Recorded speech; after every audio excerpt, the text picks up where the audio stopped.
3 men were convicted today of stalking a family in New Jersey on behalf of the Chinese government, and among them, retired NYPD Sergeant Michael McMahon, who was found guilty on all but one count. Prosecutors say that he tracked down and harassed Chinese officials who fled China and took up residence in the States.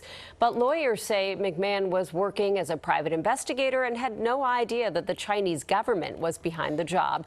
Now he is vowing to fight the verdict, and he spoke exclusively with Eyewitness News reporter Kristen Thorne. A little numb, a little shocked, disappointed. Stunned is putting it mildly to describe Michael McMahon's reaction to the verdict. After a 3-week trial, a federal jury in Brooklyn today found McMahon guilty of acting at the direction of the Chinese government when he harassed and stalked a Chinese citizen living in New Jersey to try to get the man to return to China. McMahon spoke exclusively with Eyewitness News just minutes after the verdict was read. He says in 2016 he was retained privately as a private investigator to track down a Chinese national in New Jersey who McMahon was told was wanted for embezzling money from a construction company in China. McMahon says he had no idea that the People's Republic of China was behind the entire thing and that the man, a former government official in China, was wanted for corruption. If I had known for 1 second they were a foreign government,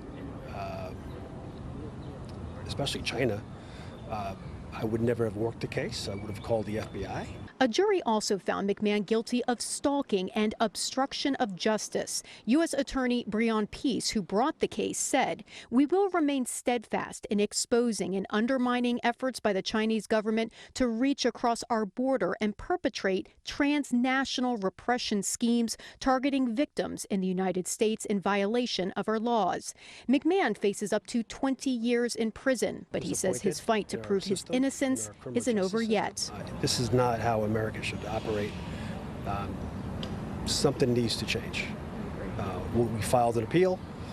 A lot more will come out about what happened in this trial that should never happen to anybody ever again.